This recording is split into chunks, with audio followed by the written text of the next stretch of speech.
Olá, boa tarde a todos. O meu nome é Cássio Bocuso, sou médico de família na USF Condoeiras. Sejam bem-vindos ao nosso seminário Lost in Translation, os cuidados com a transição na nutrição de cuidados. Em nome da PAFIC, quero agradecer a oportunidade de colaborarmos nesta conferência, na nona Conferência de Valor da APA, e dar os parabéns à organização e pela qualidade dos assuntos selecionados. Em primeiro lugar, quero cumprimentar a doutora Adelaide Bell, presidente da PAFIC e coordenadora deste seminário, cumprimentar a todos os palestrantes e ainda a todos que nos acompanham de suas casas ou até dos locais de trabalho e esperamos pela vossa participação. Utilizem o chat tem uma zona de perguntas, tem uma zona de participação, façam uso desse serviço para tornarmos mais pertinente e também interativo o nosso seminário.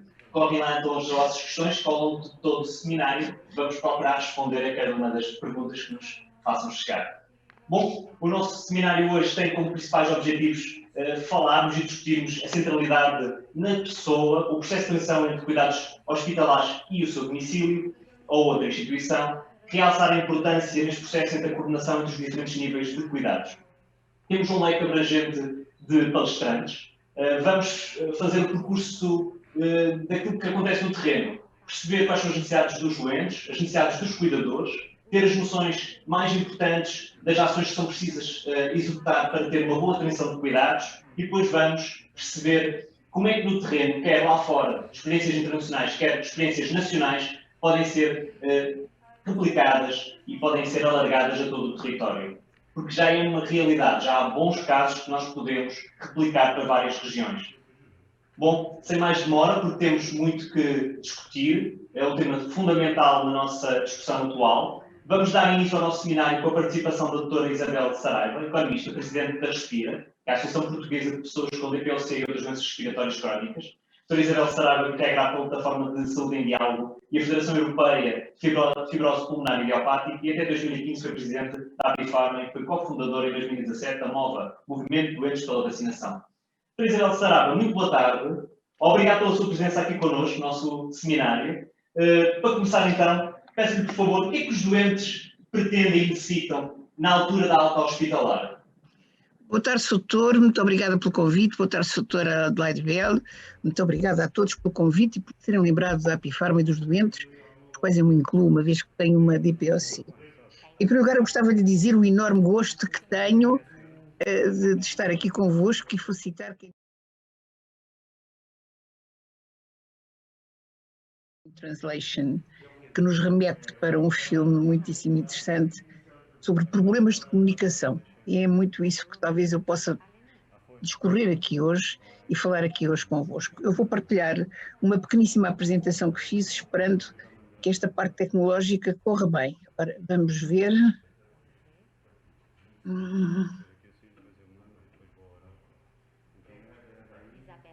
Ora, peço desculpa que isto está mal. Aqui. Sim. Não.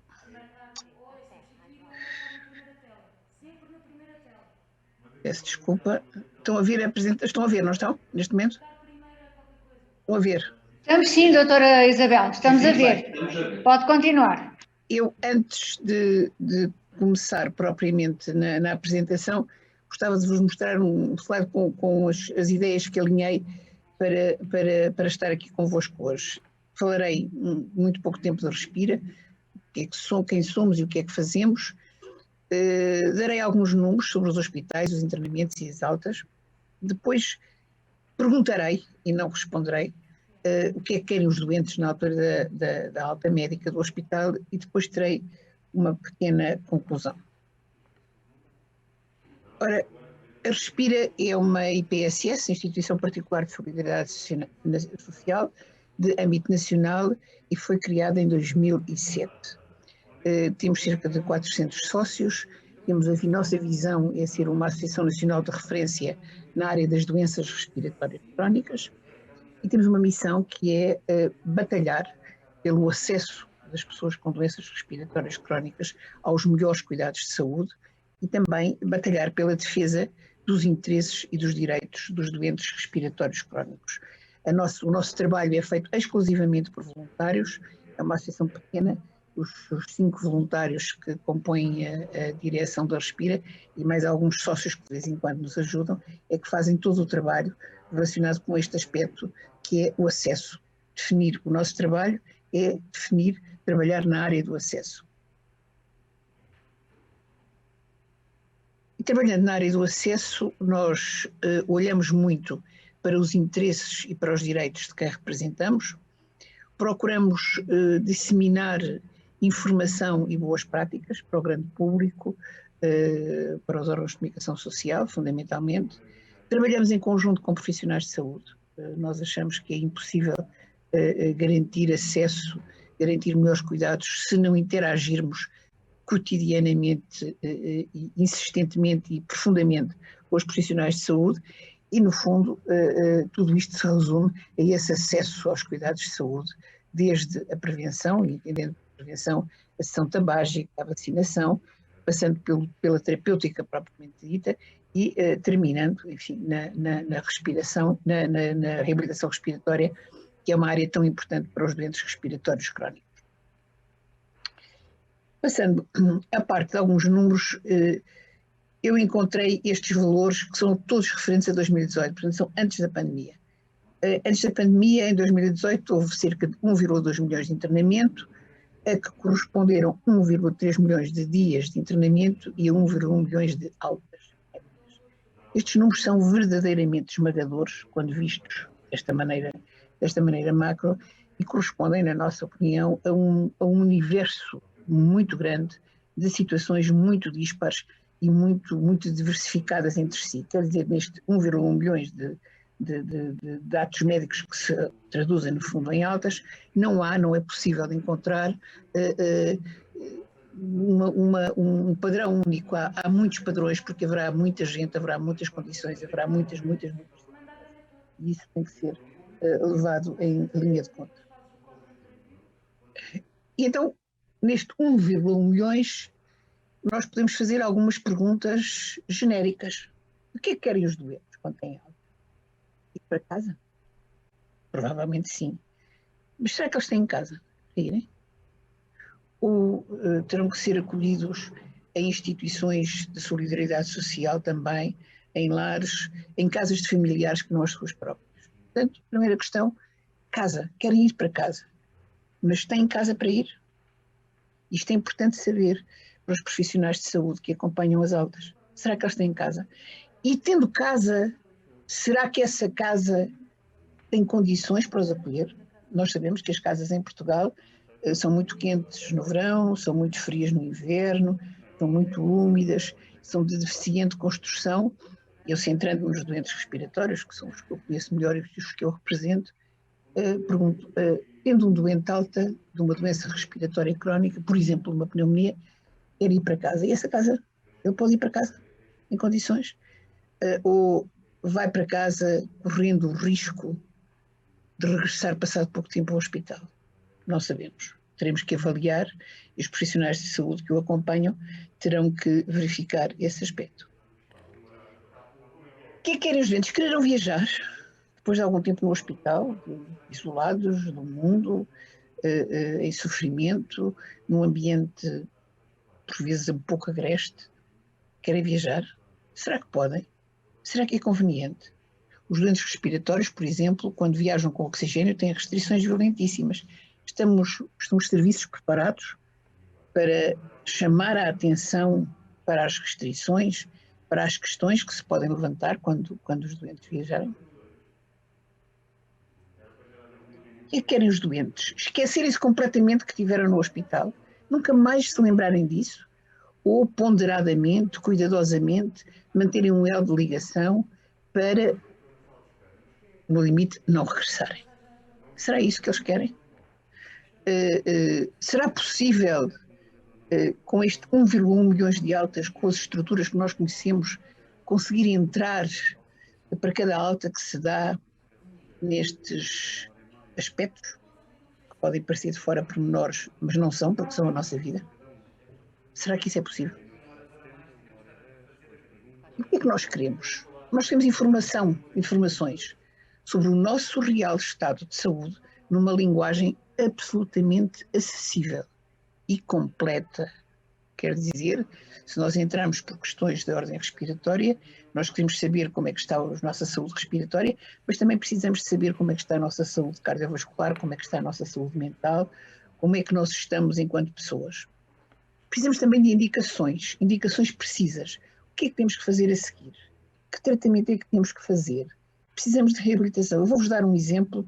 Quando preparava esta apresentação, alguém me dizia o seguinte: tinha tido alta de um hospital, que é uns tempos pré-Covid, e saiu com a indicação de fazer fisioterapia. Só isso, mais nada. Pois essa pessoa, esse doente, teve que sair do hospital, teve que dirigir-se ao seu centro de saúde para obter o documento que lhe permitia fazer fisioterapia gratuitamente, uma vez que era uma pessoa que tinha alguns problemas financeiros e, portanto, fazer fisioterapia sem comparticipação não lhe seria possível, estaria muito para além dos seus meios. Porquê que o hospital não lhe deu logo a indicação oficial, a prescrição oficial da fisioterapia? Provavelmente porque não se pensou nisso. Porque tenho a certeza que os profissionais de saúde, conforme nos tratam, quando nos dão alta, também querem que nós estejamos o melhor possível. Mas as estruturas às vezes são uma coisa e as pessoas são outra, como nós sabemos. E depois o que é que nós queremos? Queremos contactos. Nós precisamos ter a certeza, quando saímos do hospital, se tivermos uma aflição, uma dúvida, temos um número de telefone que responde, que atende, quando nós telefonamos a alguém do lado de lá a atender, quanto mais não seja para nos dizer, deixa o seu nome e o seu número de telefone, nós voltamos a contactar, ou vamos passar a sua mensagem a X, a Y ou Z, mas um telefone que responda. É que os senhores doutores e os senhores enfermeiros perceberam isto que eu vou dizer, não há angústia maior para um doente que precisa de uma indicação, de uma informação, telefonar horas a fio para um serviço e não obter resposta, ninguém atender o telefone. O telefone tem que ser atendido, sempre, seja a que horas for. Porque a nossa doença e o nosso mal-estar, infelizmente, não escolhe horas nem é das 9 às 5. Portanto, nós precisamos de informações detalhadas e perceptíveis, em linguagem que se entenda. Por isso eu repito, a felicidade deste título, Lost in Translation, Perdidos na Tradução, revela um problema de comunicação profundo, muitas vezes, entre nós e quem trata de nós. Indicações claríssimas sobre o que podemos e o que não podemos fazer com o tempo.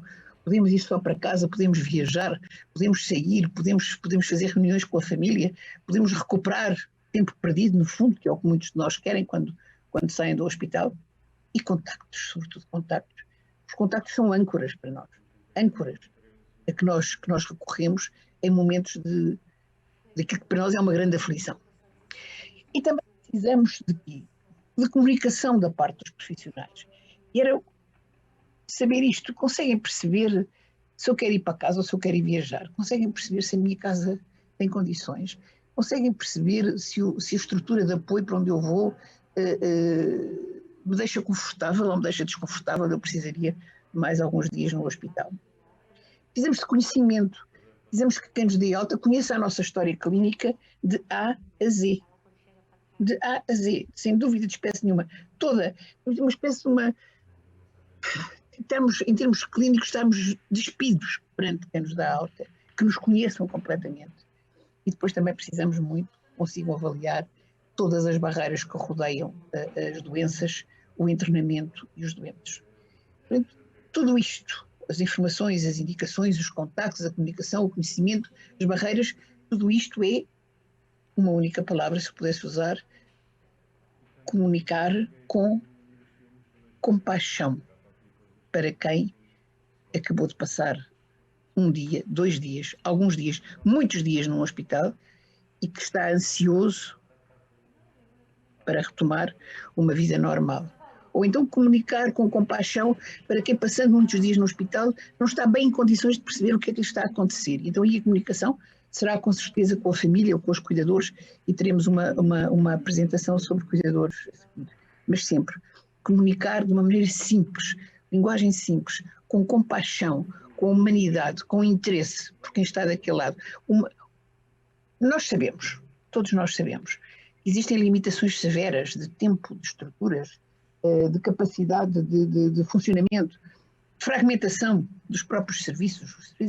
O sistema de saúde em Portugal é um sistema fragmentado, como nós já sabíamos, e a pandemia veio pôr a nu.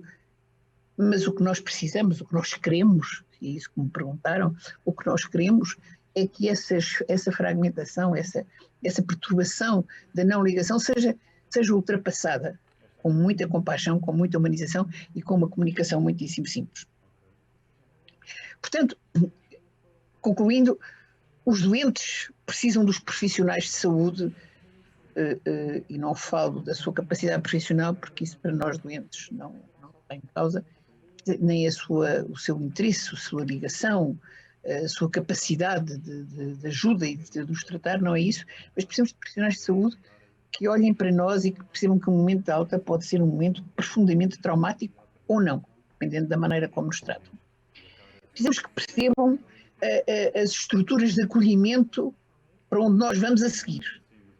Sejam elas casas, sejam lares, sejam casas de família, seja o que for, seja um hospital de retaguarda, seja o que for. E seja entendido, que seja percebido, que seja explicado, que seja integrado. Precisamos muito dessa humanização e dessa compaixão. Um doente que está num hospital é um doente que está vulnerável, está em sofrimento.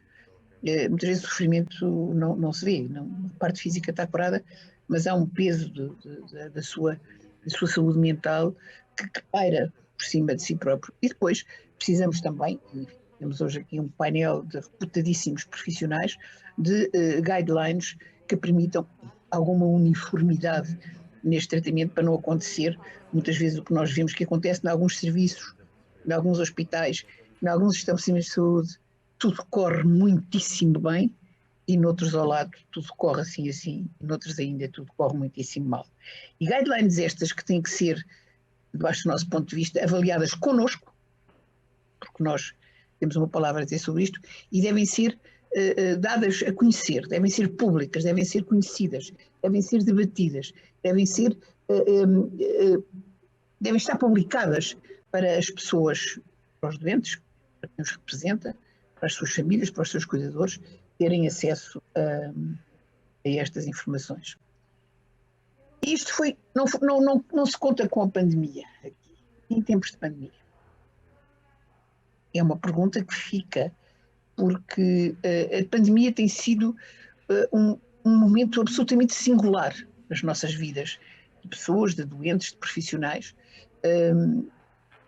e a pergunta que se faz é, em tempos de pandemia, o que é preciso mais? É só isto? Será preciso mais alguma coisa? Será que podemos pedir, nós doentes, aos profissionais de saúde, para além de tudo aquilo que já fazem, para além dessa compaixão que nós precisamos, sejam capazes de ir mais além e de nos amparar neste tempo? Não sei, francamente não tenho resposta para isto, nem sei se alguém terá. E no fundo era isto que eu vos queria dizer, ficando naturalmente à vossa disposição para perguntas que queiram fazer, e agradecendo mais uma vez o convite e sobretudo agradecendo muito o título, porque acho que é absolutamente extraordinário. Muito obrigada. Doutora Isabel Saraiva, nós é que agradecemos a sua presença cá connosco, foi fundamental, levantou os principais pontos a serem debatidos ao longo do seminário.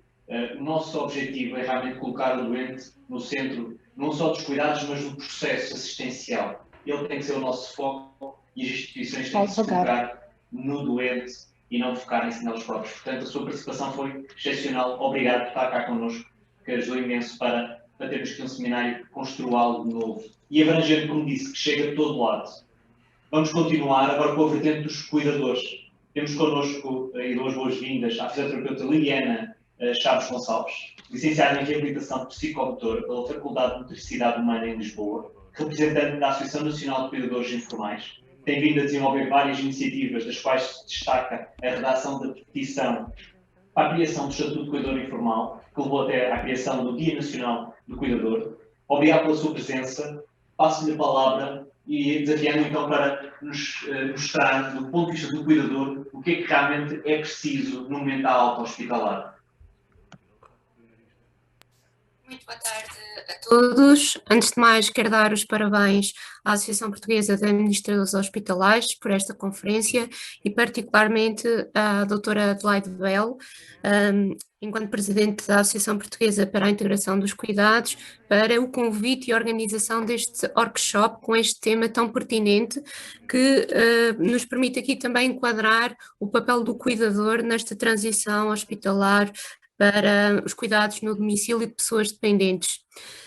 Também dar aqui, desde já também, boa tarde a todos os palestrantes e a todas as pessoas que estão connosco, e vou começar aqui por enquadrar um bocadinho aquilo que tem sido o retrato global do cuidador informal em Portugal, que se relaciona depois, aquilo que pretendo fazer é explicar um bocadinho aquilo que são as dificuldades sentidas pelos cuidadores em assumir os cuidados nos processos de transição hospitalar.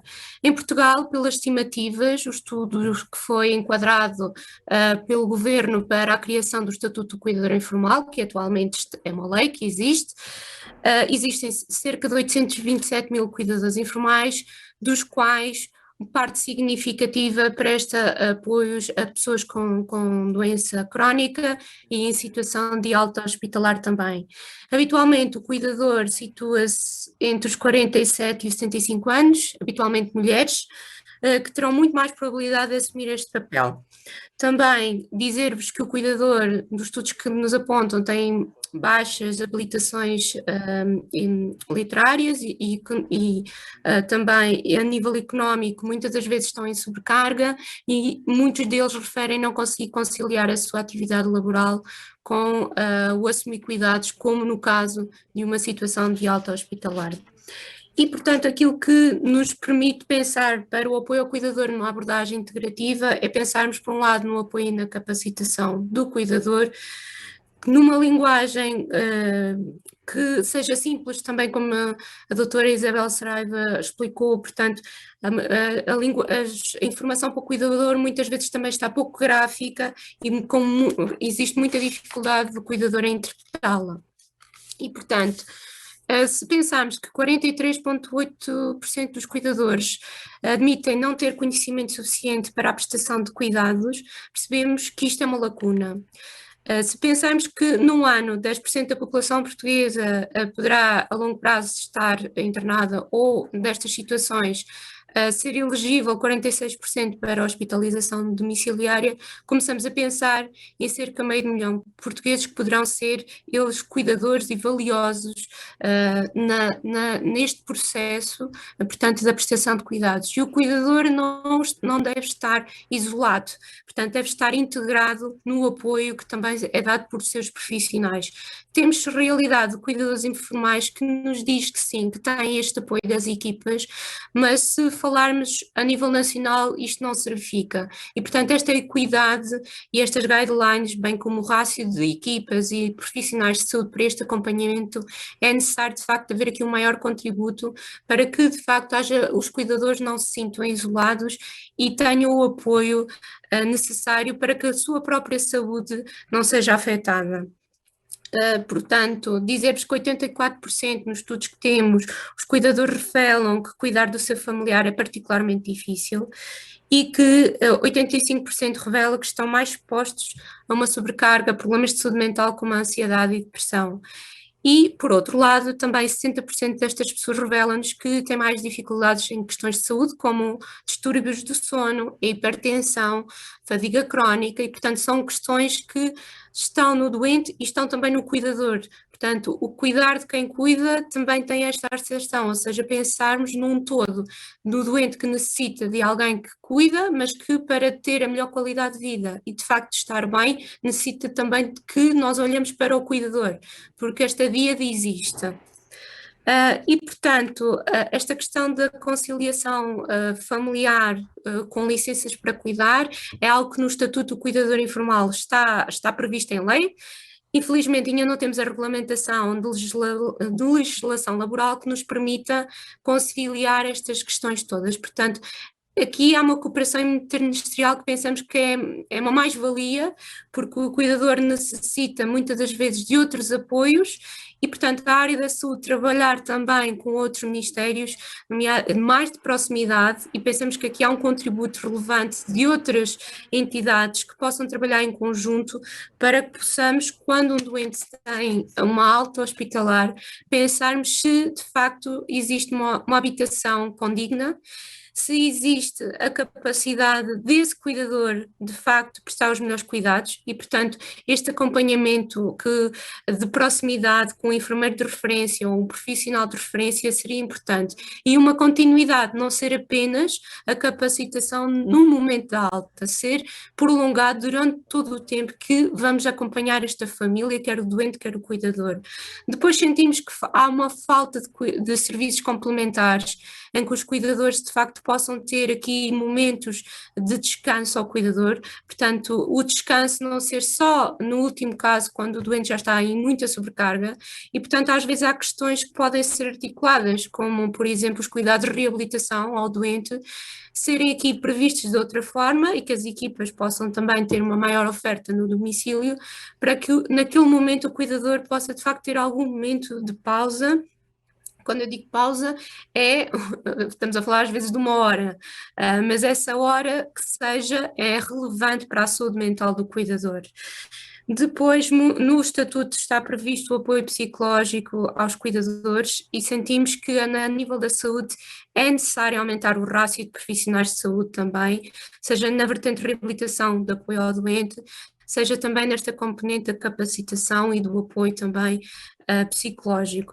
E, portanto, o cuidador muitas das vezes sente-se perdido, sente que está sozinho e não tem as condições já muitas das vezes para melhor cuidar. E quando eu digo condições é esta falta de conhecimento que as próprias equipas de enfermagem, as boas práticas e exemplos que temos são aqueles que mais nos referem, que as equipas que vão a casa, que fazem demonstração, portanto, das técnicas mais do que uma vez para o doente, para o cuidador também se familiarizar. Importa dizer que há muitos cuidadores que não foi previsto, foi de repente, não é? Terem que assumir esta função e muitos deles sentem medo, sentem ansiedade de não ser capazes e, portanto, estamos a falar de pessoas que muitas das vezes necessitam de alguma confiança também transmitida para que esta questão de organização de medicação, questões técnicas mais complexas para o doente, sejam ultrapassadas, mas assim dizemos que os cuidadores, pelo menos a Associação Nacional de Cuidadores Informais, falam-nos que sentem-se apoiados muito mais pelas entidades da área da saúde do que outras e, portanto, sentimos que na área da saúde reside a proximidade e a confiança que os cuidadores necessitam, porque muitas das vezes é difícil os cuidadores confiarem também nos profissionais e sentimos que confiam muito mais nos profissionais de saúde e abrem-se muito mais com eles. Dar-vos nota só que a Associação Nacional de Cuidadores Informais, para terminar, foi criada em 2018, a petição para a criação do Estatuto do Cuidador Informal ocorreu em 2016, foi um longo percurso. Na associação conjugou um conjunto de pessoas, desde pais com crianças com deficiência, desde pessoas que cuidam de pessoas com demência, dos cuidados paliativos, e portanto temos uma heterogeneidade muito grande de necessidades e que caracteriza também um bocadinho o perfil destas pessoas, e portanto a associação surgiu muito com a missão, por um lado, de, em termos de políticas do cuidado, colocar a voz dos cuidadores neste debate, o que foi amplamente conseguido em parte porque a dada altura os cuidadores fizeram parte de focus group, os cuidadores estiveram diretamente na Assembleia da República para debater este estatuto que, não correspondendo às expectativas e necessidades dos cuidadores, pensamos que tem aqui uma janela de oportunidade muito grande para que os serviços da área da saúde também se possam cooperar muito mais em termos, quando eu digo cooperar, não dos profissionais que sentimos que falam muito com outros técnicos, mas os próprios ministérios terem uma maior articulação, mesmo com a rede municipal e as redes locais, para encontrarmos mais respostas, quer para o doente, para o cuidador.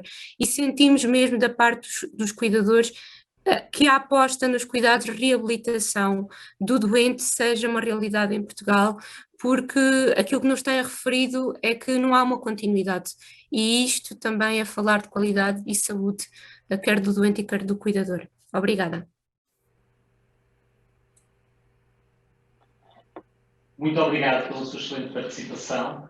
Mostrar aqui o vertente de quem cuida e destacar que é preciso cuidar de quem cuida. De facto, o doente não está sozinho neste processo e no momento da alta devemos atender a estes dois agentes, quer quem cuida, quer quem recebe os cuidados.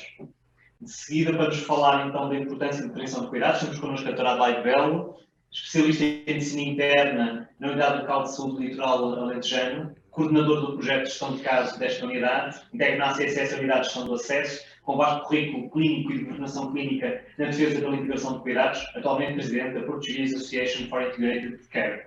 Doutora Adelaide Belo, o que é preciso então para a continuidade de cuidados ao longo do percurso de vida e de cada pessoa estar no centro de todos os processos essenciais? O que é que falta? Então, muito boa tarde a todos. Muito obrigada, em nome da... Não posso deixar, enquanto palestrante, mas enquanto Presidente da BAFIC, de agradecer a todos a disponibilidade para estarmos aqui a debater este assunto que, de facto, consideramos primordial para uma correta integração, para diminuir a fragmentação que já foi aqui falada, quer pela doutora Isabel, quer pela doutora Liliana. Eu vou ser breve, vou só falar muito rapidamente dos conceitos, para depois entrarmos numa outra palestra em que vão ser mais bem, as coisas vão ser mais detalhadas. A transição, a altura da alta pode ser um momento muito estressante, quer para o doente, quer para o cuidador, e o grande objetivo é transformar esse momento num momento pode ter algum stress, algum medo, mas que as pessoas sintam que estão a ser apoiadas nesse processo. A transição de cuidados, segundo a American Geriatric Society, é um conjunto de ações que visam garantir a continuidade dos cuidados ao longo do percurso do doente, de acordo com os vários níveis quando ele vai passando. E os pontos críticos de sucesso para uma correta transição de cuidados são o envolvimento do doente e do cuidador, a coordenação entre os diferentes níveis de cuidados e a partilha de informação ao longo desses níveis de cuidados. Perguntaremos para quem fazer isto, sempre possível para todos, mas se for necessário fazer uma seleção, se for necessário se não tivermos tempo, então que se priorize as situações dos doentes crónicos complexos e dos doentes paliativos. Segundo a Organização Mundial de Saúde, a falta de uma correta transição de cuidados é muito deletéria, porque aumenta a mortalidade e a morbilidade, quer temporária, quer permanente, aumenta os efeitos adversos, e eu chamo aqui a atenção para os erros da medicação, pode atrasar os cuidados que a pessoa deve ter, quer sejam de saúde, quer sejam de apoio social, quer sejam de apoio comunitário, e tudo isto pode levar quer a um aumento da utilização dos recursos, quer dos cuidados de saúde primários, quer das idas às urgências, quer de mais exames, mais raio-x, mais toda uma panóplia de meios complementares de diagnóstico, o que, em limite, aumenta as readmissões no internamento. Toda a literatura internacional aponta que, se não houver uma correta transição de cuidados, a probabilidade de reinternamento da pessoa é muito grande. Mas, vamos terminar, e não menos importante, o aumento do sofrimento, quer físico, quer emocional, dos doentes e dos cuidadores, e a insatisfação, quer com o serviço que não fez a correta transição de cuidados, quer mesmo com o Serviço Nacional de Saúde. Há muitos modelos de transição de cuidados. Quem quiser começar um processo com princípio, meio e fim, deve estudar estes modelos e ver qual é aquele que se pode adaptar mais à sua realidade. A nossa Direção-Geral de Saúde tem uma norma que, enfim, é mais sobre comunicação. Eu diria que não acrescenta muito valor ou não chega para começar um processo destes, mas terá sempre que ser lida.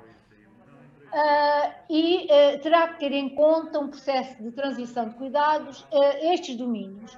A realização de um plano de cuidados, ter em conta a reconciliação terapêutica, o que é que o doente fazia em casa, o que é que o doente estava a fazer durante o internamento e o que é que o doente vai fazer para casa. Isto é fundamental. Habitualmente, resulta, se não for muito bem gerido, é confusão geral. Ter cuidado com decisões de vida, no caso de haver situações de paliação, capacitar quer o doente, quer o cuidador para os autocuidados, o ensino dos alertas de quando é que tem que pedir ajuda, de modo a que se possa promover o bem-estar. Muitas vezes não podemos dar mais saúde. Isto é um conceito que nós temos cada vez que ter mais e passar quer aos doentes, quer aos cuidadores. Não podemos não ter mais saúde para dar, mas podemos ter bem-estar para dar às pessoas, prevenindo o declínio, quer funcional, quer emocional. E tudo isto tem que passar por uma correta coordenação entre os vários níveis de cuidados, partilhando informação, gerindo e monitorizando pós-alta, envolvendo todos os níveis de cuidados, quer as equipas de cuidados de saúde primários, quer a social, quer o da comunidade, e sempre, sempre envolvendo, partilhando, co-produzindo com a família e com o cuidador. Portanto, resumindo, a transição de cuidados, e nesta sessão focámos-nos só na transição do hospital para o domicílio, porque há imensas transições de cuidados ao nível do percurso dos doentes. A transição de cuidados é parte integrante dos cuidados a prestar aos doentes e aos cuidadores. É parte integrante. Começa, mas não termina no hospital. E requer uma adequada afetação de recursos para que possa ser feita de uma forma correta e eficiente. É um processo organizado, não é coisas avulsas, não é pequenas ações avulsas. Agora fazemos assim, agora fazemos assado. Não, é um processo que tem que ter aqueles domínios. É um processo organizado que tem como finalidade última ajudar o doente e o cuidador a navegarem no sistema. Mas vamos ouvir, então, o que é que tem de nos dizer quem já faz isto no terreno. Muito obrigada. Muito obrigado. Mostrando os principais alicerces da transição de cuidados no momento da alta. Vamos então passar da prática, como dizia, vamos passar da teoria para a prática e começamos pela partilha de um exemplo do que se faz bem lá fora. Agradeço a presença da enfermeira Alicia Moreno Larreia, enfermeira de ligação hospitalar no Hospital Universitário de Araba, na cidade de Vitória, no norte de Espanha, na região autónoma do País Basco. Enfermeira Alicia Moreno Larreia, bem-vinda, graças por tua presencia. ¿Puedes contarnos tu experiencia? Decía, buenas tardes. Lo primero, me gustaría agradecer al comité organizador la invitación para poder transmitir nuestra experiencia y dar a conocer el trabajo que realizamos mis compañeras y yo en Osakidetza. Para empezar, vamos a hacer una breve situación geográfica. Estamos situados al norte de España, el País Vasco, Euskadi, y comprende tres provincias, tanto Vizcaya, Guipúzcoa y Álava. La organización Osakidetza abarca 3 áreas de salud que coinciden con los territorios o provincias. La atención sanitaria en Osakidetza está basada en una estructura organizativa denominada OSI, Organización Sanitaria Integrada. Es un modelo de atención integral que supera la fragmentación asistencial entre atención primaria y atención especializada. Situándonos en la OSI Araba, que es donde nosotras realizamos nuestra actividad, el eje principal está situado en el Hospital Universitario de Araba, UA, que tiene 3 ejes fundamentales. El Hospital de Santiago con sede Santiago, el UA Consultas, que es donde están ubicadas la mayoría de las consultas de especialistas, y el Hospital Txagorritxu o sede Txagorritxu, que es donde estoy ubicada yo.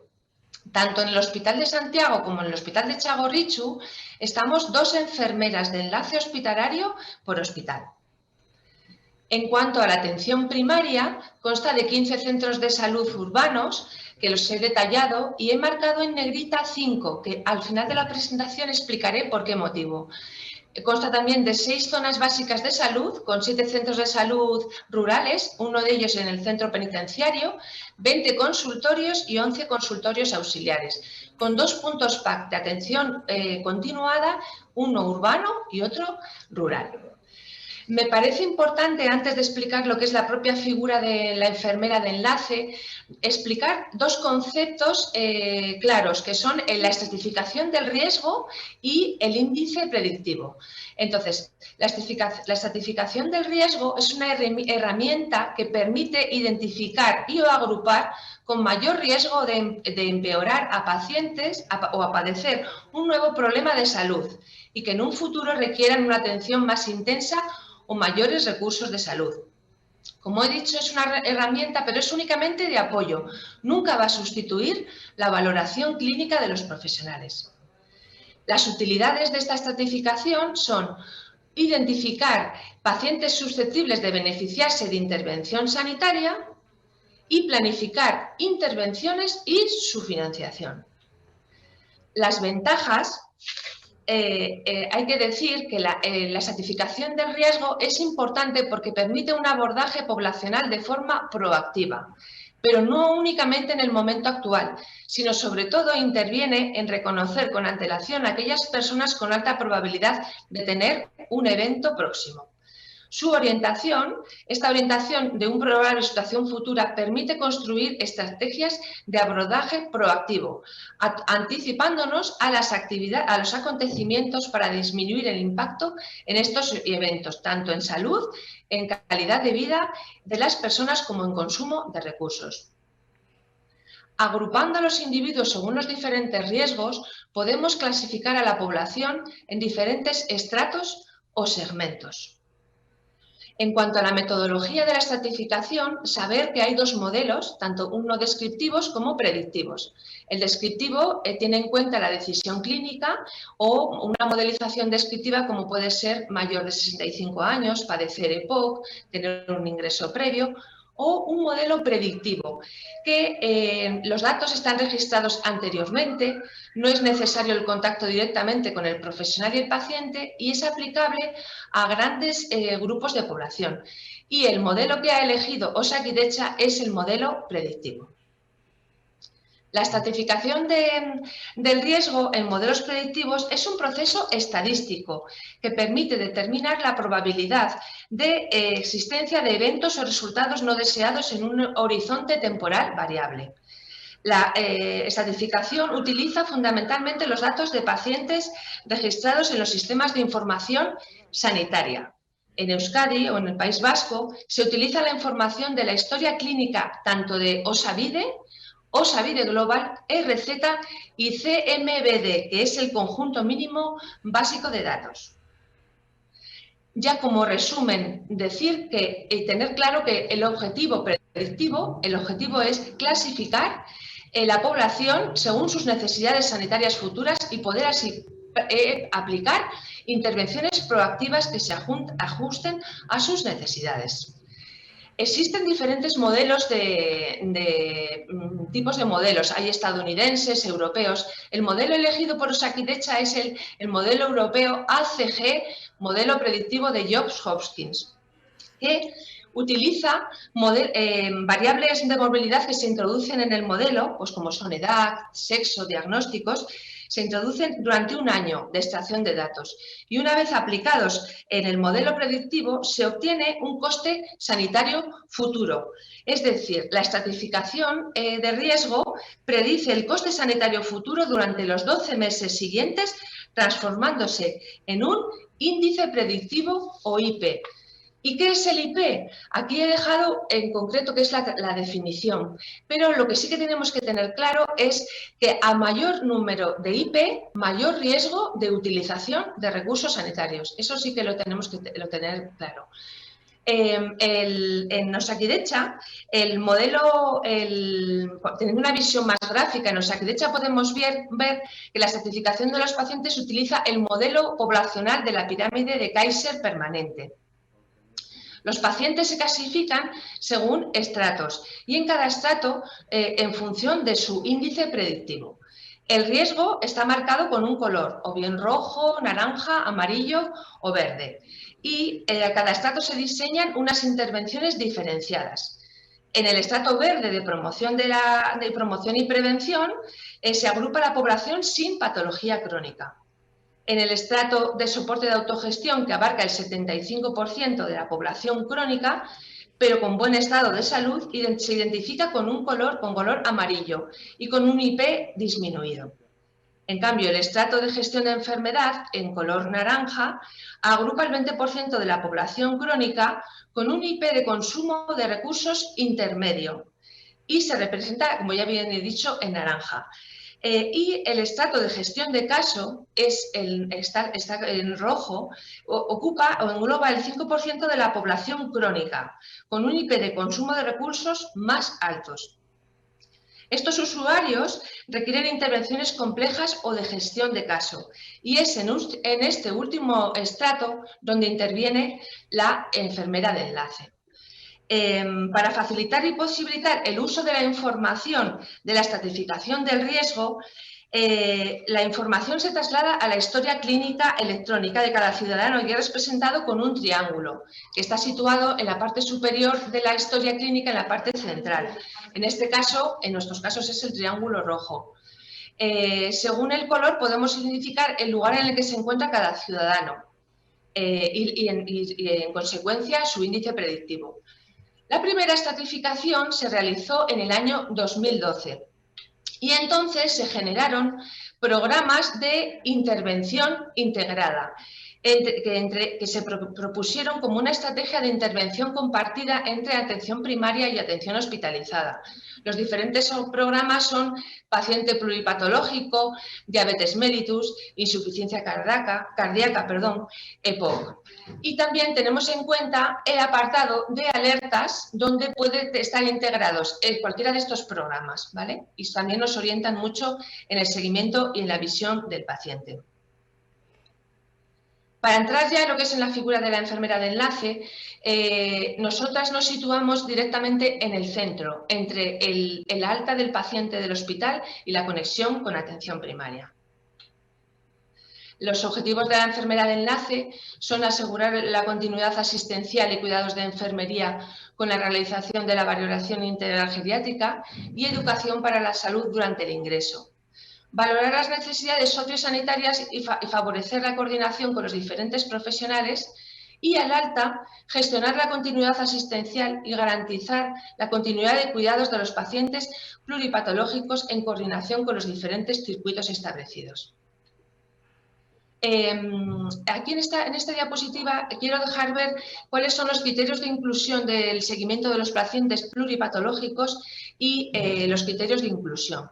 Los criterios de exclusión son estar en un tratamiento activo de una neoplasia, también sea por quimioterapia o por radioterapia, estar en diálisis, haber tenido un trasplante, estar en una residencia con servicio médico continuo. Sí que llevamos pacientes pluripatológicos en residencias privadas o el paciente está sometido a una ruta de cuidados paliativos. Para estar incluido en la ruta del paciente pluripatológico hay que ser mayor de 13 años, tener 2 de estas patologías, o bien EPOC, diabetes mellitus o insuficiencia cardíaca, o 2 o más de los criterios de las categorías de Ollero, como puede ser una arteriopatía, puede ser una insuficiencia renal crónica, un deterioro cognitivo y más. Están aquí detalladas, lo que pasa es que se ven muy pequeñitos. Y tener un índice predictivo mayor de 6,2. Entonces, a la población diana que nosotros nos dirigimos son los pacientes ingresados que están estratificados por gestión de caso, triángulo rojo, y alerta de pluripatológico. O por las interconsultas que nos hacen otros profesionales en pacientes con fragilidad o por cambio funcional o por poco refuerzo a nivel sociofamiliar, a través de las interconsultas, como bien decía. Nuestras actividades, ya con el paciente ingresado a diario, recibimos del SIS, que es un sistema informático sanitario, los ingresos pluripatológicos que tenemos en el hospital, siempre el día anterior. Y nosotros elaboramos el seguimiento de los pacientes hasta el alta. Aquí voy a detallar lo que es propiamente nuestras actividades, pero luego las voy a ir desarrollando poco a poco. Hacemos la revisión de la historia clínica, los antecedentes personales, el tratamiento, cómo lo siguen, y leemos los evolutivos de la atención primaria y la atención especializada. Realizamos una valoración integral geriátrica contemplando 4 esferas: la valoración funcional, valoración cognitiva, valoración sociofamiliar y la gestión de la salud. Y luego llevamos a cabo el proceso de atención de enfermería, registrando la valoración integrada realizada anteriormente en la historia clínica y elaborando el NAIA. El NAIA es una herramienta de la gestión de cuidados enfermeros que permite la integración de la información en los 3 ámbitos asistenciales: atención primaria, atención especializada y salud mental. Viendo paso a paso lo que acabo de comentar, nosotros la revisión de la historia clínica la realizamos en Osavide Global, porque tenemos acceso a los evolutivos de primaria, a los diferentes especialistas a los que ha ido el paciente y a los antecedentes, al tratamiento, cómo lo lleva, y tenemos acceso al ingreso actual del paciente. Ya a pie de cama, habiendo elaborado la revisión de la historia clínica del paciente, es donde hacemos la valoración integral geriátrica, contemplando las 4 esferas comentadas anteriormente, a nivel funcional, cómo camina, si necesita apoyos, si controla el esfínteres, si tiene hipoacusia, déficit visual, si ha tenido caídas recientes. También una valoración cognitiva, si hay un grado de deterioro o tiene las funciones superiores conservadas. Y luego hacemos también la valoración sociofamiliar, el refuerzo familiar que tiene, si tiene cuidador principal o no, si tiene un refuerzo social, cómo es el sitio donde vive, qué acceso tiene, si para la higiene tiene ducha o bañera, si cuenta con apoyos sociales, pues de servicio de atención a domicilio o catering o va a un comedor social, y si dispone de teleasistencia y si tiene realizada una valoración de grado de dependencia, 1, 2 o 3. Y donde nosotras actuamos directamente con Educación para la Salud es en la gestión de la salud, en la que aquí intervenimos directamente en trabajar y en ponderar la actitud del paciente centrada en sus cronicidades.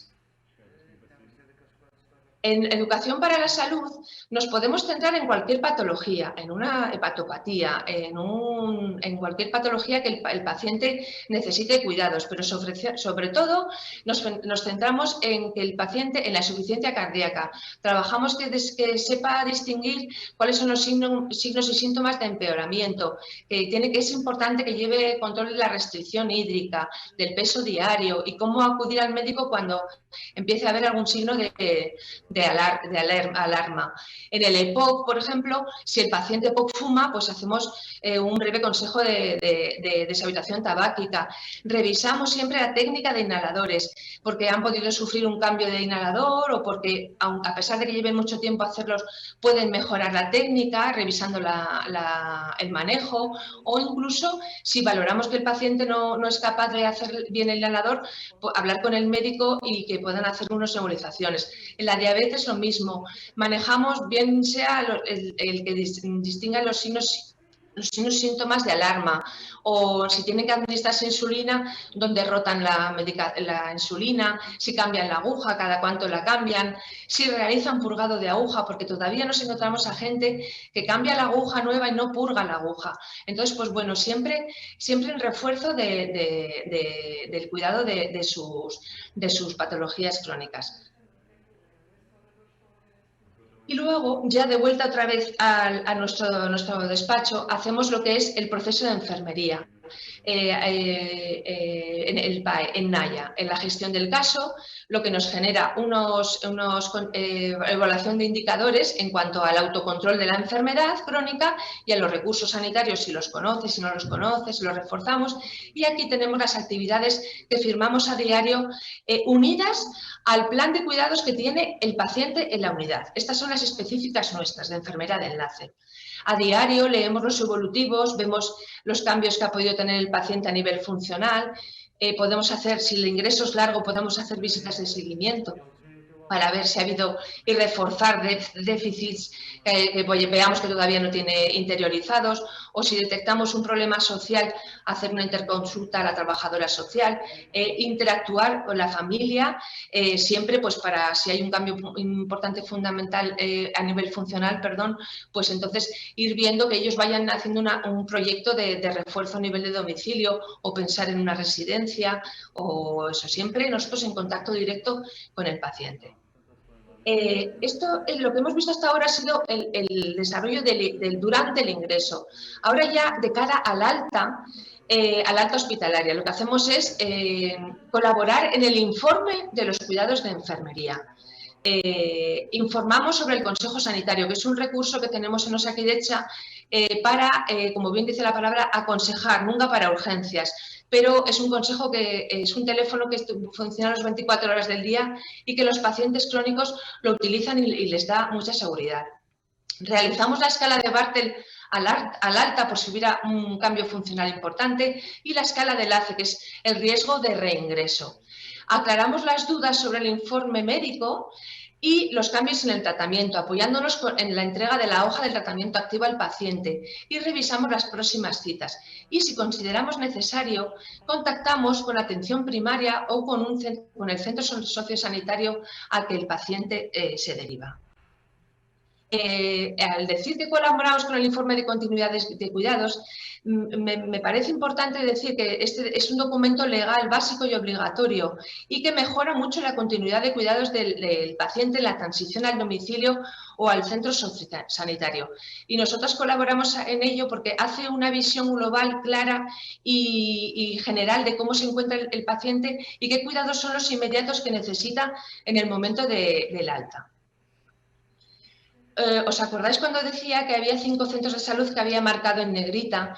Pues en esos 5 centros de salud urbanos de la ciudad de Vitoria se encuentran ubicadas las enfermeras referentes del paciente pluripatológico, que están centradas únicamente en los pacientes con varias patologías crónicas. Y estos son los centros de salud a los que me refería marcados en negritas. Ellas tenemos un contacto muy directo. Nosotros llamamos a los centros de salud indistintamente a la enfermera referente del paciente, pero con nuestras compañeras de enfermeras referentes del pluri, pues hay un dinamismo mucho más directo, que eso todo es siempre en beneficio del paciente pluripatológico. Y claro, hay que comentar la pandemia COVID, porque a todos nos afectó y nos sigue afectando. Entonces, en el inicio de la pandemia, ya sabéis el desbordamiento que hubo de ingresos y de todo. Entonces, los pacientes dependientes que tenían que cumplir la cuarentena en aquella época de 14 días se derivaron a una residencia concertada, pero con la cual no teníamos conexión informática. Entonces, nosotras nos encargamos de derivar a los responsables el día previo al traslado del paciente una situación del paciente actual, con el tratamiento actualizado, con los números de contacto de los pacientes, a nivel funcional cómo estaba el paciente, a nivel cognitivo, si utilizaba pañales, incluso hasta de la última deposición, un detalle tan importante o tan mínimo, pero que es muy importante para el seguimiento de los pacientes.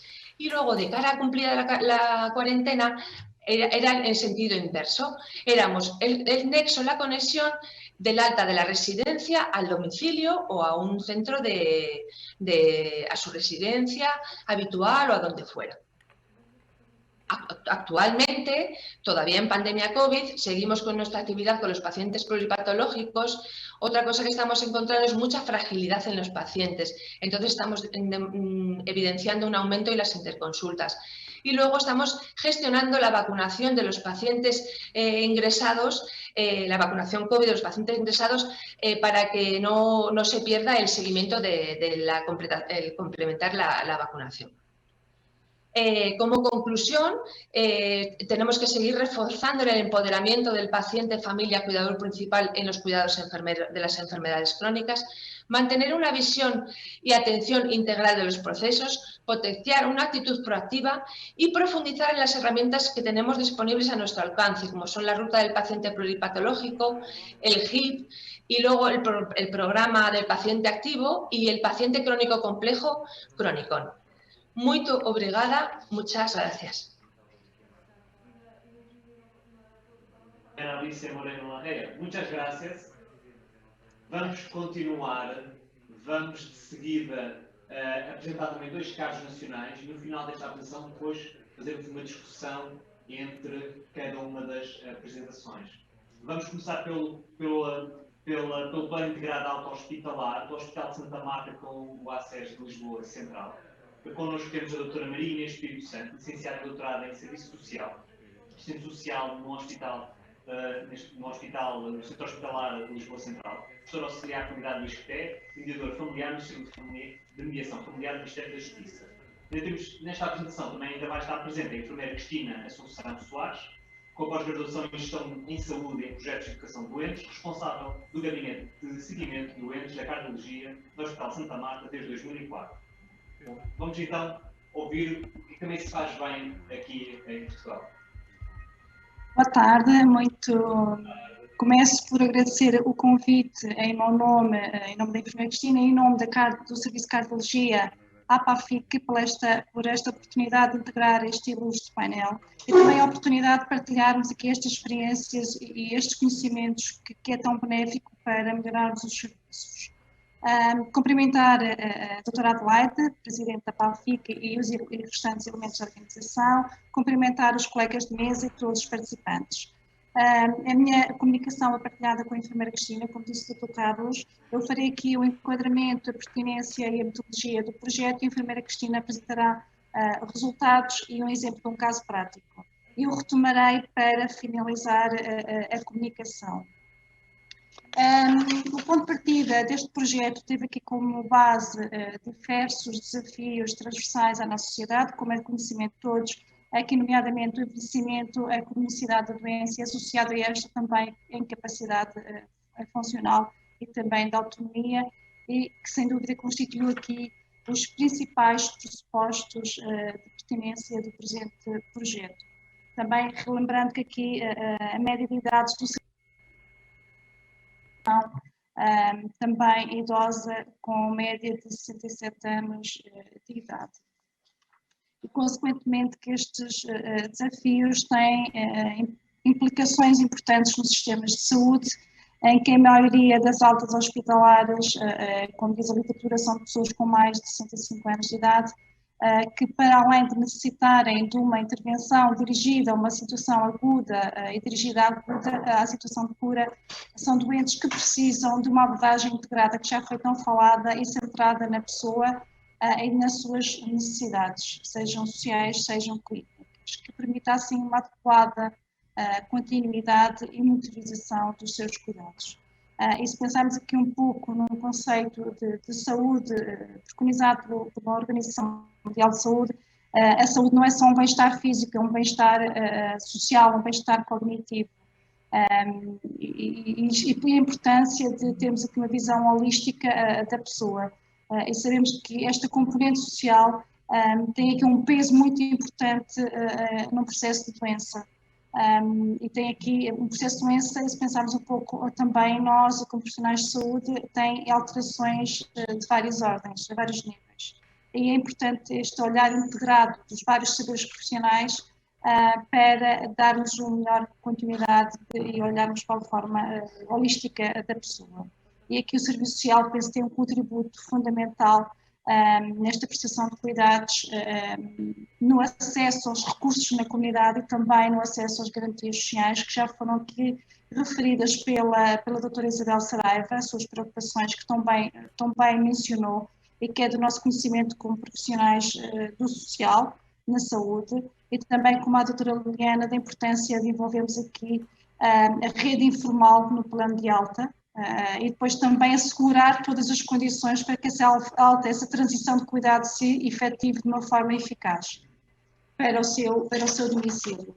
E com base nestes pressupostos que criamos o PIA, o Planeamento Integrado de Alta Hospitalar, em 2016 no Serviço de Cardiologia, para que permitisse assim que a alta se realize de uma forma normalizada e estruturada na importância que requer esta transição na sua segurança, no impacto também que pode trazer para os ganhos da pessoa, não é? De saúde, e também para a eficácia organizacional, seja hospitalar, seja organizacional dos cuidados primários. Esta articulação, esta harmonia entre os diferentes níveis, sejam as de saúde, sejam as sociais, é o garante desta continuidade. E foi com esta premissa que nós desenvolvemos e implementamos este projeto, e o seu desenvolvimento teve aqui inerente um protocolo de articulação desenvolvido, implementado com o ACES Central. Este ACES Central inclui 17 unidades de saúde com o serviço de cardiologia do Hospital de Santa Marta. E aqui o protocolo promoveu aqui o estabelecimento e o estreitar de canais de comunicação entre os diferentes profissionais das duas instituições e também entre os serviços. Houve aqui uma proximidade e foi criado também e-mails específicos para termos aqui esta proximidade que tanto é necessária para uma melhor comunicação e passarmos o doente para que não haja esta desfragmentação do cuidado. E definiram-se como critérios de inclusão deste projeto doentes internados e pertencentes às unidades do ACES, às 17 unidades, que sejam doentes não programados, no serviço de cardiologia, que tenham 70 ou mais anos de idade, 65, e que residam só. As duas doenças do ponto de vista cardiológico mais graves, infarto anterior miocárdio, CLIP 3, 4, insuficiência cardíaca classe 3, 4, incumprimento terapêutico. O incumprimento terapêutico pode não ser só pela condição económica, mas também haver aqui um desconhecimento, uma iliteracia, má gestão. Havendo esta condição, entra também no projeto o risco social, em que é avaliado um score para integrar o projeto. Ou seja, basta ter um critério pertencente à unidade, o doente integra o projeto. Em termos de operacionalização, para melhor percepção, este tem início nas 24, 48 horas de internamento não programado, seja na unidade de cuidados intensivos da cardiologia, seja no âmbito da consulta, seja numa transferência hospitalar, em que é realizada uma avaliação biopsicossocial, ou seja, é avaliado do ponto de vista médico, clínico, médico, enfermagem social. E em caso de necessidade pode-se solicitar também colaboração a outro profissional de outra área, de outro saber. Neste âmbito é enviado de conhecimento à unidade do ACES, ou seja, o enfermeiro responsável por este doente dá conhecimento ao médico de família, em que temos uma plataforma com os contactos de todos os profissionais do ACES Central, onde o doente está adscrito.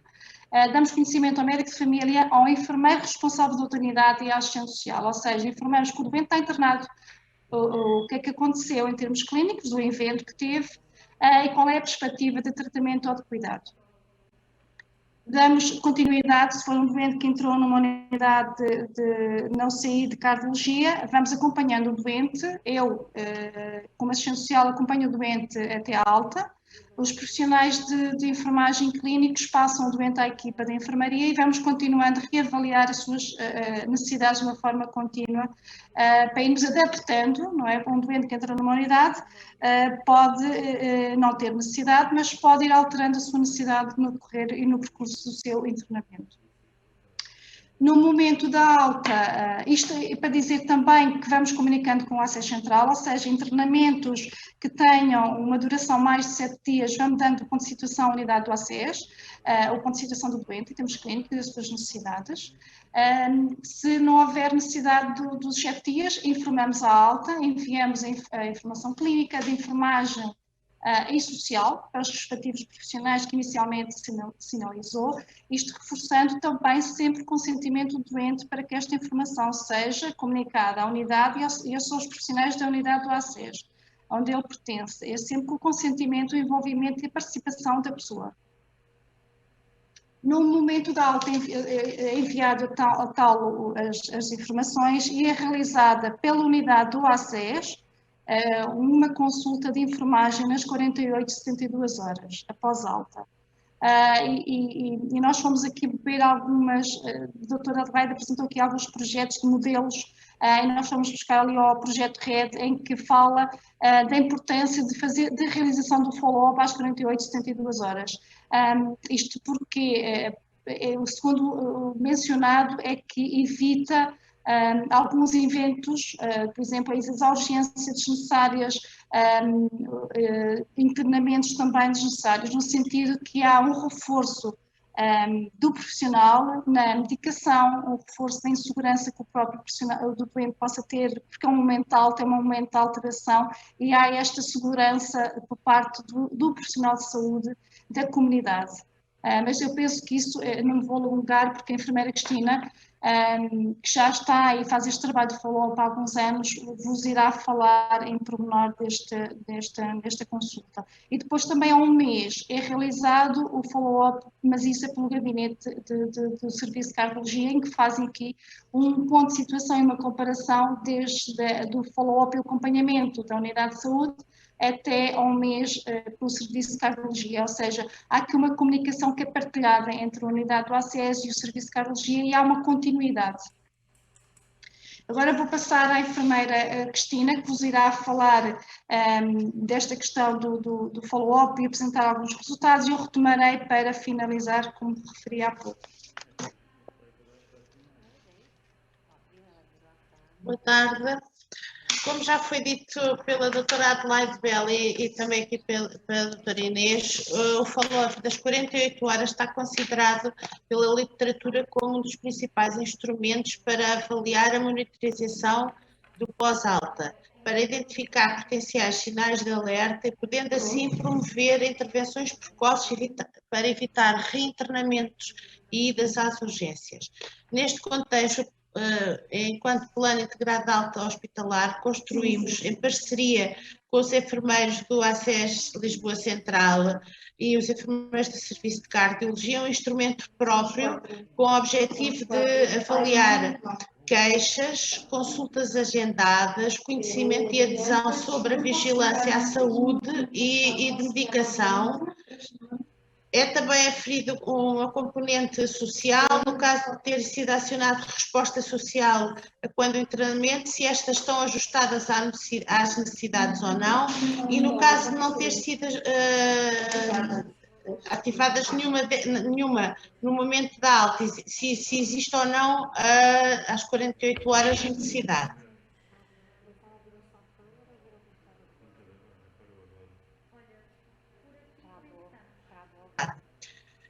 Pelos enfermeiros da unidade de saúde do ACES Central, ele tenta identificar sinais de descompensação que foram definidos pela equipa do Plano Integrado de Alta como mais dor torácica, mais falta de ar, mais edema dos membros inferiores, episódios de desmaio, tensão arterial sistólica inferior a 90 de novo, frequência cardíaca inferior a 50 de novo. E caso exista pelo menos um ou até mais sinais de descompensação, o enfermeiro encaminha no próprio dia o utente para o médico de família. E este, em caso de dúvida em relação ao perfil terapêutico a seguir, tem na sua posse uma linha de contacto direta para um cardiologista que dará resposta e ajuda na avaliação de todo o processo.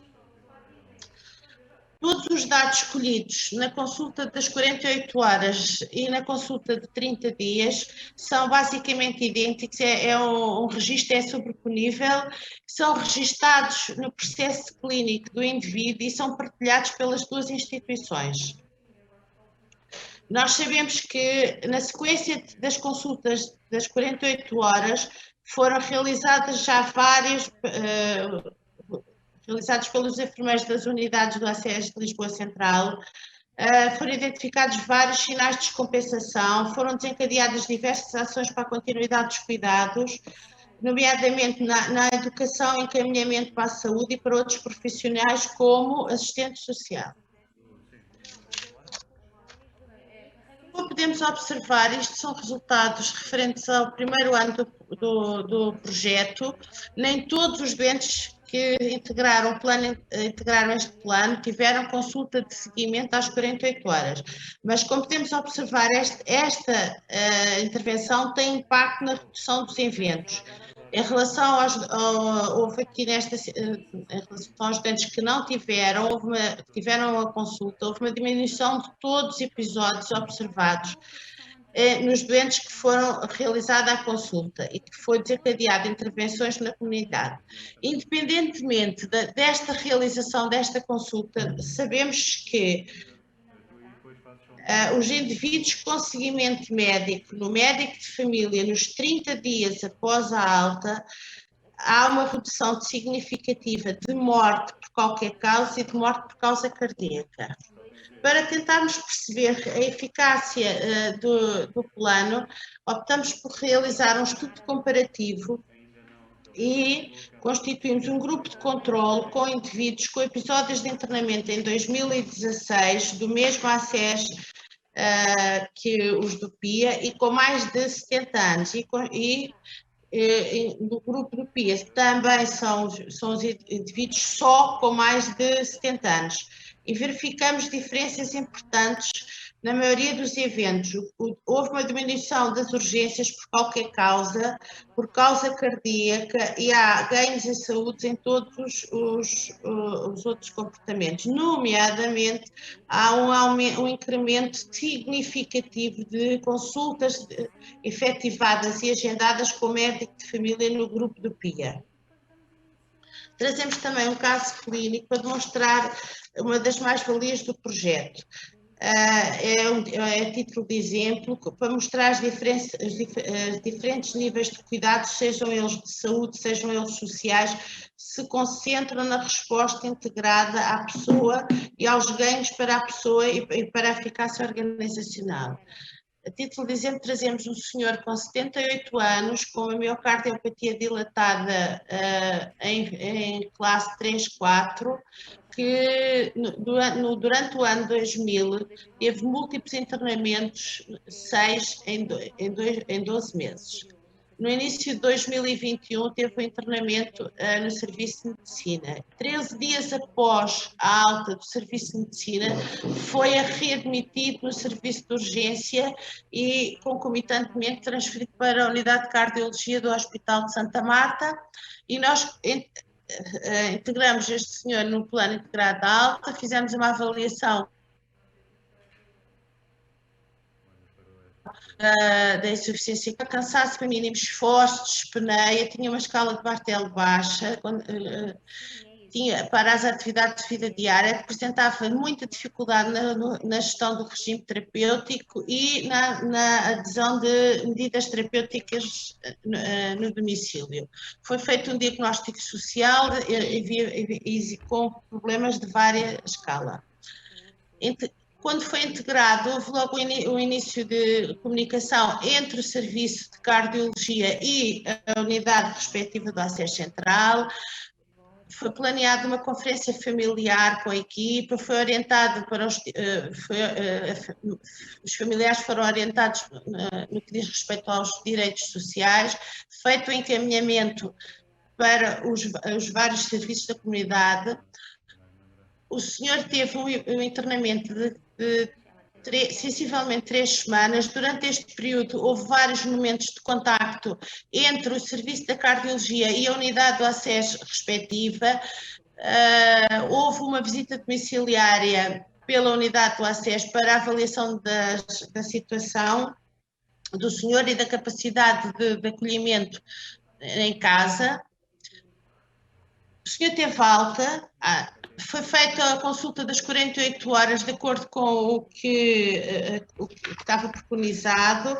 Antes disso, há a referir que nós, como a doutora Inês já disse, na véspera da alta, encaminhamos para a unidade de saúde informação médica e de enfermagem social e com o envolvimento da família, com a explicação da identificação dos sinais de alerta, da gestão terapêutica e com as várias orientações para a comunidade.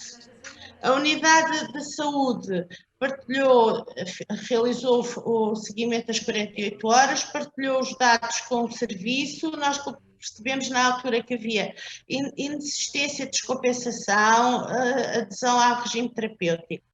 O doente, entretanto, teve uma consulta de cardiologia já pré-marcada, sensivelmente ao 25º dia após alta, e ao 30º dia nós fizemos também consulta de seguimento. Ele, nessa altura, apresentava maior autonomia, mais tolerância ao esforço, mais vontade de sair de casa.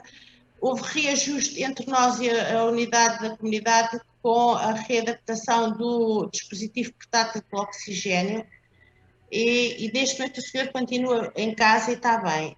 Quero aqui recordar que no último ano este doente não estava no domicílio por mais de 30 dias, sem qualquer tipo de reinternamento ou ida à urgência. A doutora Inês irá terminar a apresentação.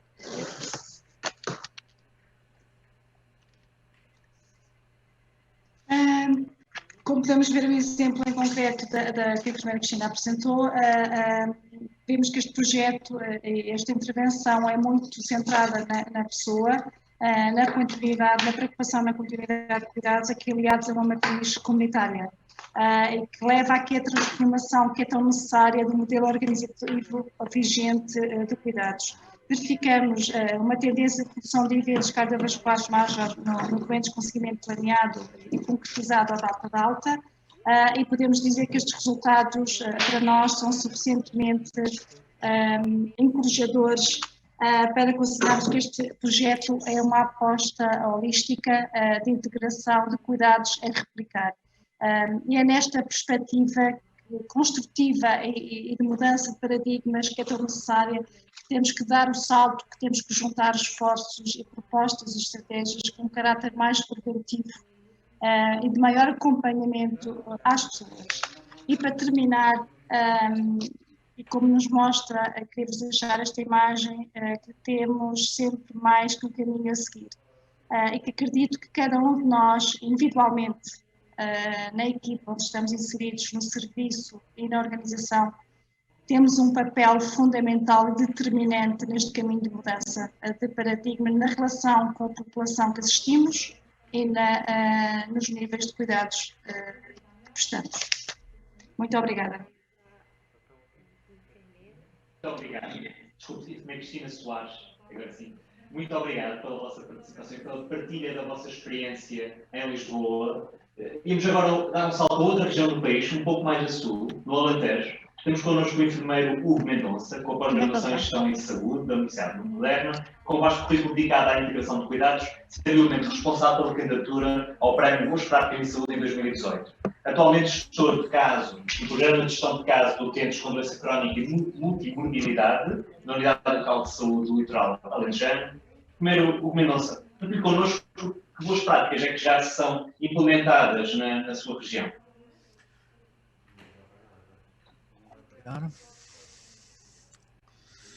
Olá, muito boa tarde a todos. Antes de mais, gostaria de agradecer o convite que foi feito pela PAFIC e pela APA.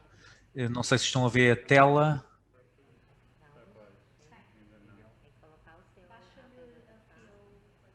Não sei se estão a ver a minha tela.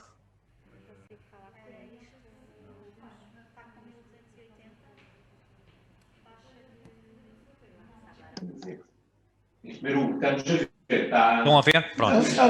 Pronto. Ainda bem. Portanto, antes de mais, começar novamente, agradecer o convite feito pela PAFIC e pela APA para estarmos presentes, agradecer também estes momentos de partilha e de reflexão dos vários palestrantes, que são sempre importantes. Uma palavra especial à minha colega que foi mãe e que devia estar aqui presente e não está, portanto está a assistir, e dizer também, de forma para me enquadrar aqui o programa de gestão de casa da Unidade Local de Saúde. Deixa-me dizer, enfermeiro. Sim. Enfermeiro, ela está a assistir à maternidade, atenção. Maravilhosa, eu já estava à espera.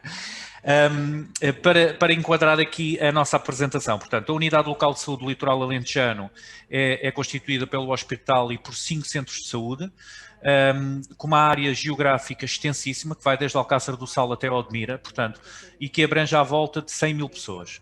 O hospital está localizado em Santiago do Cacém, mas o centro de saúde de Alcácer está a uma distância muito longa e Odmira ainda está mais, o que leva a que a acessibilidade aos cuidados de saúde possam ser de 60 ou mais quilómetros aos cuidados diferenciados. Em 2016 começámos a pensar na verdadeira integração de cuidados num novo paradigma e fomos buscar o conhecimento às experiências internacionais e bebendo muito também aqui da minha colega espanhola e das experiências de Espanha em relação à gestão de caso. A gestão de caso que nós estamos a desenvolver desde 2017 até à data envolve um grupo de utentes que, segundo a minha colega de Espanha, na pirâmide de casa permanente são os doentes crónicos com complexidade elevada, que têm várias doenças associadas e que são polimedicados e que necessitam de uma intervenção integrada, diferenciada, um apoio contínuo. Então tivemos que mudar todos, o hospital, os serviços de medicina, os serviços de urgência e os cuidados de saúde primários, uma visão diferente e tivemos que reaprender a funcionar em equipa. E foi isso que nós fizemos a partir de 2017. Cada centro de saúde tem a sua equipa de gestão de caso, o serviço de medicina interna tem a equipa também de gestão de caso hospitalar, que é constituída por enfermeiros e por técnicos de serviço social e todos os outros intervenientes.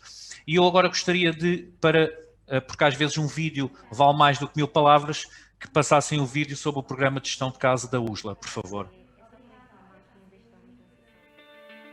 Nos últimos anos, os sistemas de saúde, nomeadamente o Serviço Nacional de Saúde, têm enfrentado um aumento de procura relacionada com a evolução da medicina, as expectativas dos utentes e o envelhecimento da população.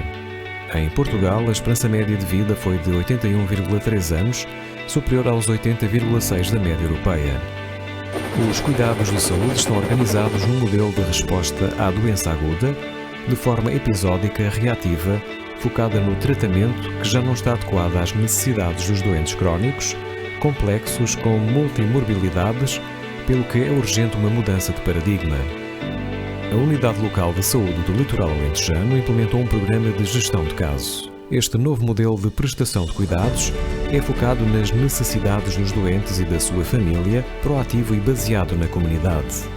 Tem como pilar a coordenação entre os cuidados hospitalares e os cuidados de saúde primários e assenta numa equipa multidisciplinar constituída por médicos de medicina interna, médicos de família, enfermeiros, assistentes sociais e outros profissionais. Esta equipa avalia o doente e a família no seu todo, as necessidades de saúde, sociais e económicas e, em conjunto com o doente e família, estabelece um plano individual de cuidados. O gestor de caso é um enfermeiro dos cuidados de saúde primários que trabalha integrado na equipa multidisciplinar. Ele é o ponto de contacto do doente e família com o sistema. O gestor de caso ensina de forma personalizada o doente e cuidador a identificarem os sinais de alerta da descompensação das suas doenças, a cumprir a medicação, a ter comportamentos saudáveis. Tem ainda um papel determinante na monitorização dos doentes no domicílio, orientando atempadamente o doente para o nível de cuidados que necessita a cada momento. Tem ao seu dispor equipamento que permite esta vigilância ativa, com recurso a novas tecnologias digitais e à telemonitorização. Os resultados desta nova forma de prestação de cuidados traduzem-se na redução das descompensações dos doentes crónicos e, consequentemente, diminuição das idas ao serviço de urgência, redução dos internamentos hospitalares e até no consumo de consultas. Este acompanhamento personalizado dos doentes e família aumenta a sua satisfação com os cuidados que lhes são prestados. Por outro lado, há também um aumento da satisfação dos profissionais que consideram que o seu trabalho faz sentido porque responde às necessidades dos doentes. Este é o programa de gestão de casos.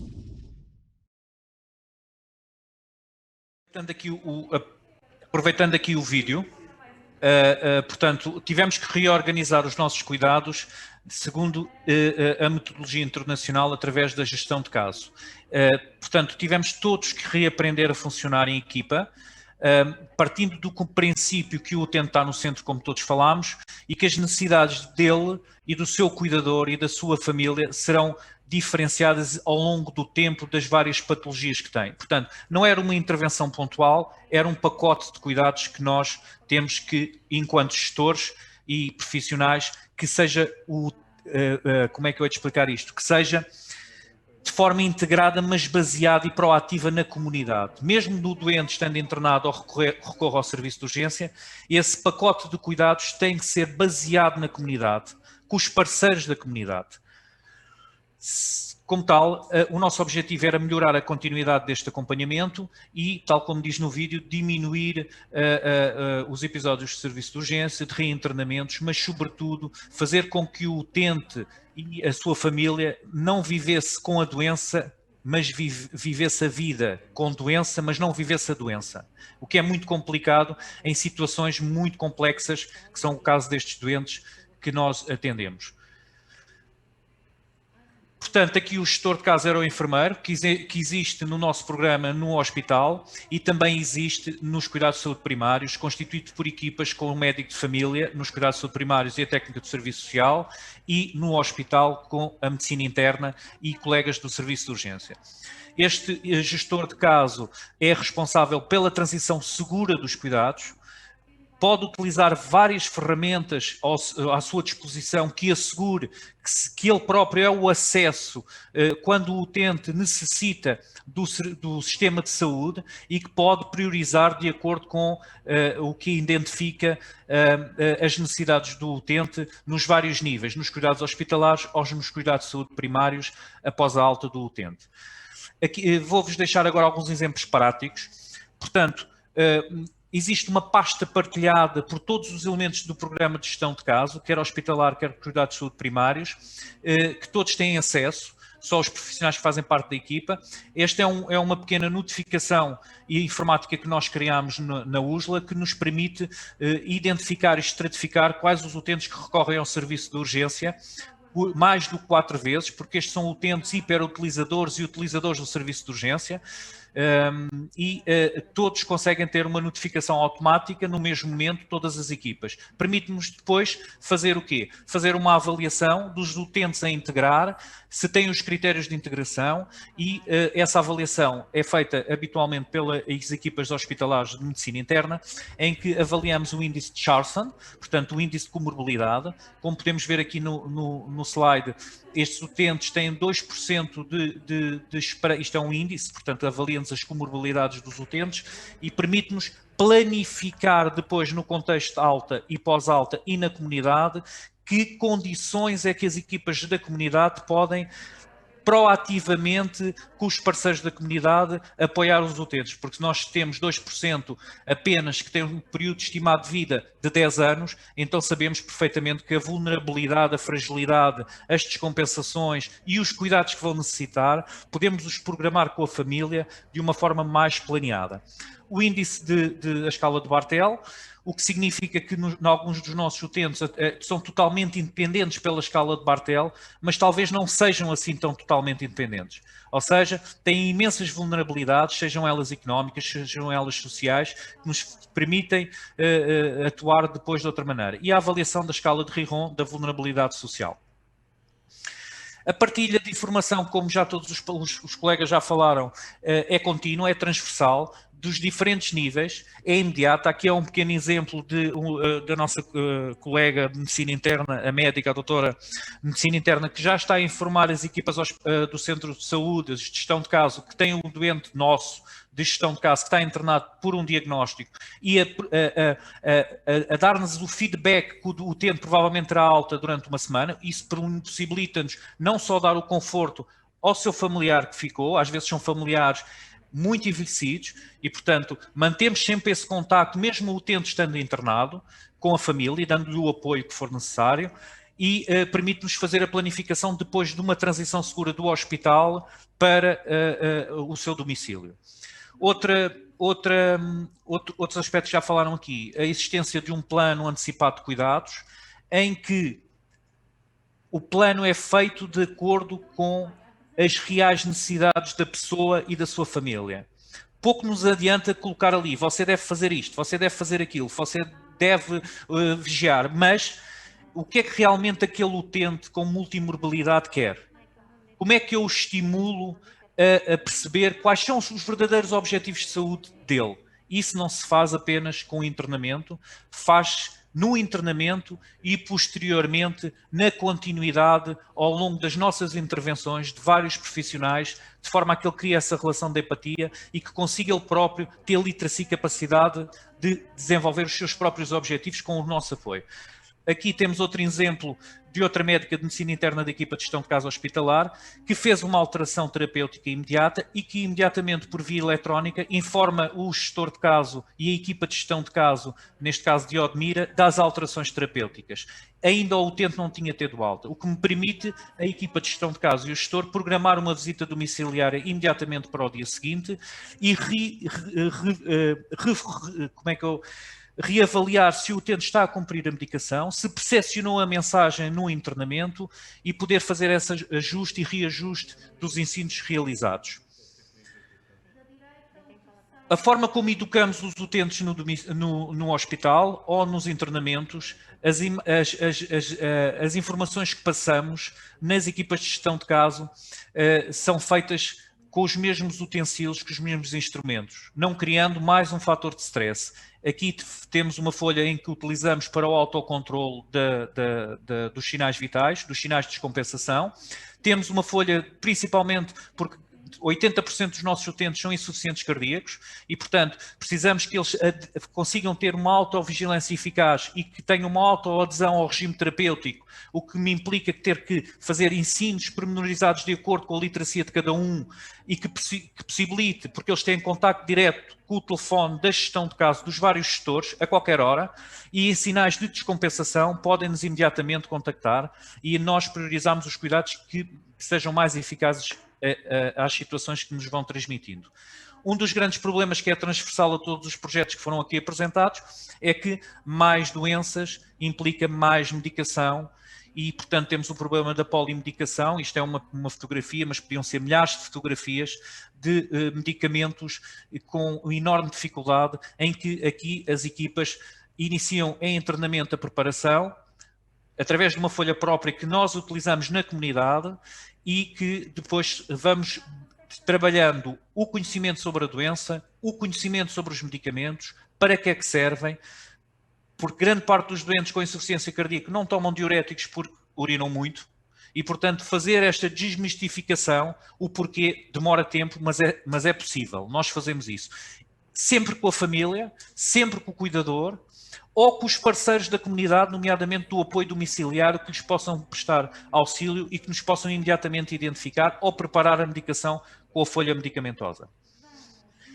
Depois o planeamento da visitação domiciliária, aqui a equipa hospitalar a dar um exemplo que tem um doente internado e que vai ter alta hospitalar e nesse momento a equipa de medicina interna transmite à equipa de gestão do centro de saúde, neste caso de Sines, ao meu colega gestor de caso, Miguel, que diz logo que vai marcar e planear uma visitação domiciliária para a próxima semana.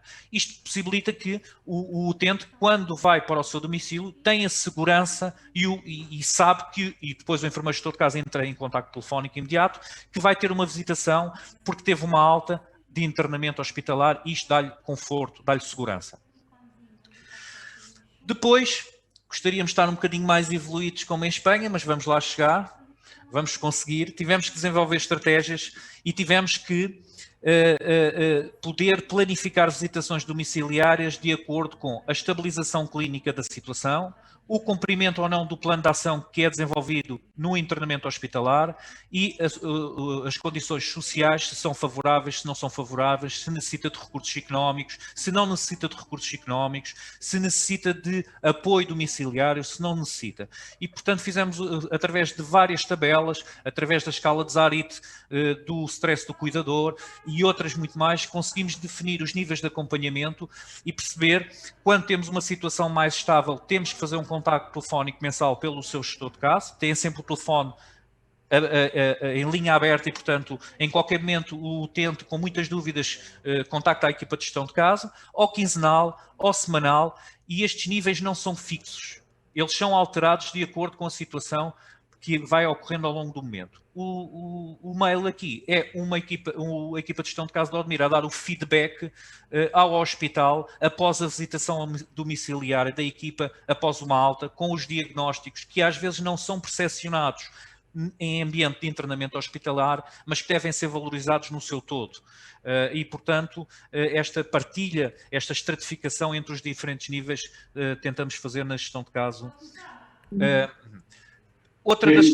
Desculpe, estamos mesmo na reta final do nosso Eu já sabia, vou ser rápido, eu já sabia.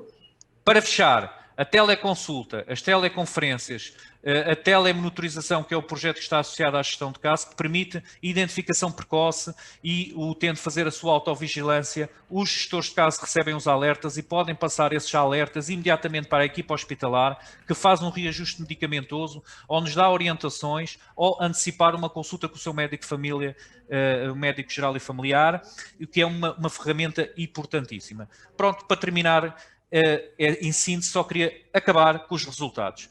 São de 95 utentes que nós temos mais, mas estes são aqueles que estão connosco há 365 dias nas equipas de gestão de caso. O que se baseia nisto e que eu gostava de tirar aqui uma reflexão é que realmente o número de idas ao serviço de urgência do hospital e dos SUBs dos centros de saúde diminuíram à volta de 50%. Aumentámos o número de consultas de especialidade, se calhar necessitávamos desse aumento. Diminuímos não só o internamento, mas o número total de dias de internamento. Porque quando o utente necessita de internamento, porque é necessário mesmo o internamento, a sua descompensação das doenças crónicas não é tão grave, o que permite um reajuste e uma avaliação mais precoce e uma alta mais precoce. E que nós continuamos na comunidade a manter essa transição segura. Pronto, despeço-me a todos, agradeço estes momentos de partilha. Primeiro, Mendonça, muito obrigado pela sua partilha e por mostrar que realmente é possível já fazer algo diferente pelos nossos doentes. Realmente, termino aqui com as principais mensagens. Peça para ele fechar a apresentação. Vamos. No momento alta, a informação tem que ser clara, tem que ser simples, tem que ser melhorada, centrada na pessoa e nos seus cuidadores, e deve existir uma forma de contacto direto à equipa de saúde. Eu lembro-me que a doutora Isabel dizia que são âncoras esta forma de contacto. Temos de terem atenção à sobrecarga dos cuidadores, cuidar de quem cuida. O processo de transição de cuidados tem que ser estruturado, não pode ser de forma avulsa. A importância da estratificação de risco e depois seguirmos estes exemplos e abraçar este desafio que é expandir a todo o país. Olha, estamos no final do nosso Diga-me, nos mandaram fechar. Agradecemos a presença de todos, agradecemos à APA pela excelente organização e a todos os palestrantes que contribuíram para esta discussão, com este objetivo, no momento alta, centrarmos na pessoa, na sua família, com respeito no seu percurso de vida. Obrigado, uma boa tarde a todos. Muito obrigada a todos. Temos mesmo que fechar, porque mandaram-nos essa mensagem. Temos pena não poder continuar, mas a mensagem é que temos que acabar. Muito obrigada a todos, obrigada Alicia pela tua participação, ficámos cheios de inveja. Obrigada à Associação Respira e à Associação dos Cuidadores Informais. E também a quem em Portugal já tenta dar o seu melhor e fazer algo o mais parecido possível com um processo organizado de transição de cuidados. Muito obrigada. Obrigada. Obrigada, boa tarde. Boa tarde, obrigada. Obrigada a todos, boa tarde.